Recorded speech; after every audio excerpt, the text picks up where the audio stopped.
Estamos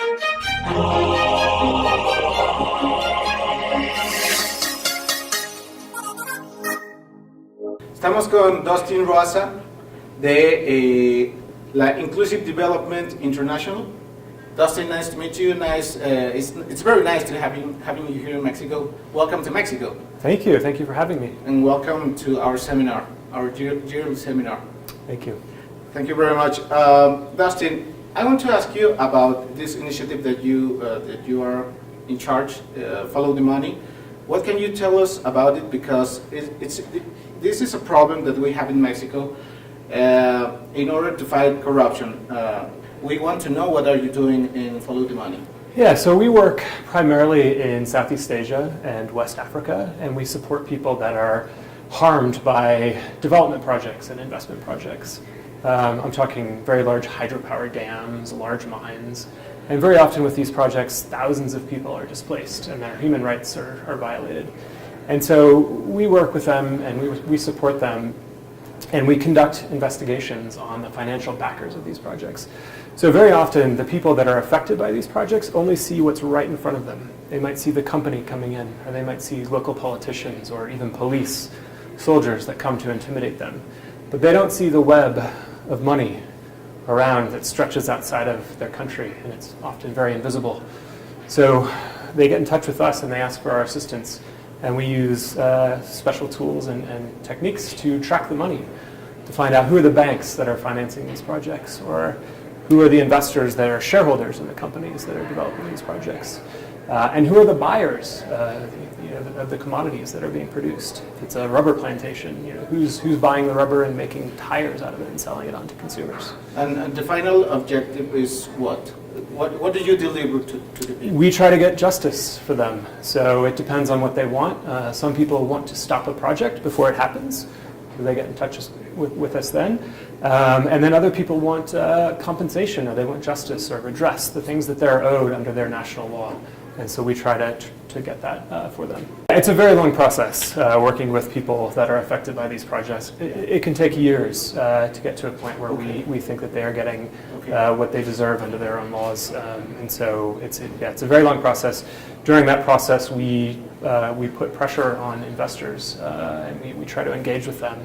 A lot of these investors have social and environmental policies that they're supposed to be following, or they're part of international frameworks on protecting people and the environment, and the projects are violating those. And so we engage with them and we put pressure on them to use their financial leverage to make sure that the people that are harmed by these projects get justice, get what they're owed. Okay. We have three concepts that we are using, or we are studying this year, we are discussing this year.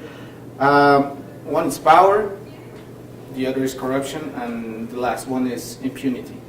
So we think that they are necessarily related when we are speaking from each other. So why do you think this is necessary to talk about it? Why at this moment? Yeah, I think in our work, we focus on the private sector, although there often is government involvement in the projects that we're looking at. But I think that the power and the impunity thing really ring true for me. I think that the financial system, the way it works now, there are trillions of dollars being moved around the globe, and the people that are being affected by this are not aware of what's happening. It's very difficult to trace this stuff. The financial system is so opaque. It's resistant to transparency. Why do you think that happens? It's a very complicated question. I think in some ways the financial system operates almost on autopilot. Money is being moved around according to these formulas that people have developed. So it's not actually people necessarily making decisions in where the money goes or where it gets invested. They're passive investments, right? They're formulas that are deciding where the money goes. So that's part of it. The people that are actually managing the money don't know where their money is going. So there's this information gap, I think. And that's where impunity, I think, comes into it, because people are not aware of where the money is going, on both sides probably, on the investor side, but the people that are being affected. That results in impunity. And I think that's something that we especially are trying to tackle with Follow the Money. I understand that you are a former journalist. So can you talk something about that stage in your life? What did you do? What did you work in? in those years. Did you work in the same topics that you are actually at this time? No, so I'm mostly doing financial research now, which is, Yeah. I'll be honest, it's very new to me. I was a journalist before I focused on human rights. I was Yeah. in Asia for the most part and focusing on politics and that sort of thing. So I was not a financial journalist. So learning the whole financial system it's been a very steep learning curve, I think. But I think it's important to be curious, to ask questions, and really strive for that transparency. And, always try to get there if you can. For the last question, what do you think that we can learn in Mexico about the best practices we have a lot of poor people. We have a lot of money also that is used supposedly to help these people. We have many social programs that are designed to fight poverty. But Mexico is still in that situation.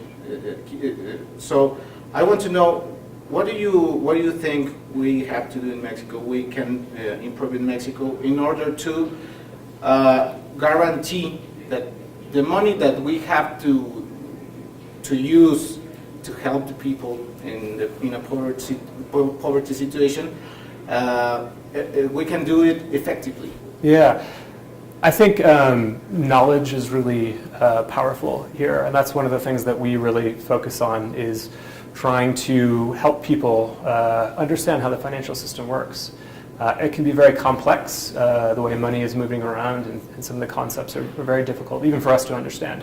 But we really focus on helping people understand, because if they know the information, they can really stand up for their rights, and it's really empowering for them to know how that's happening. So I think that, I don't know the situation in Mexico so well, but I would think that would be important here.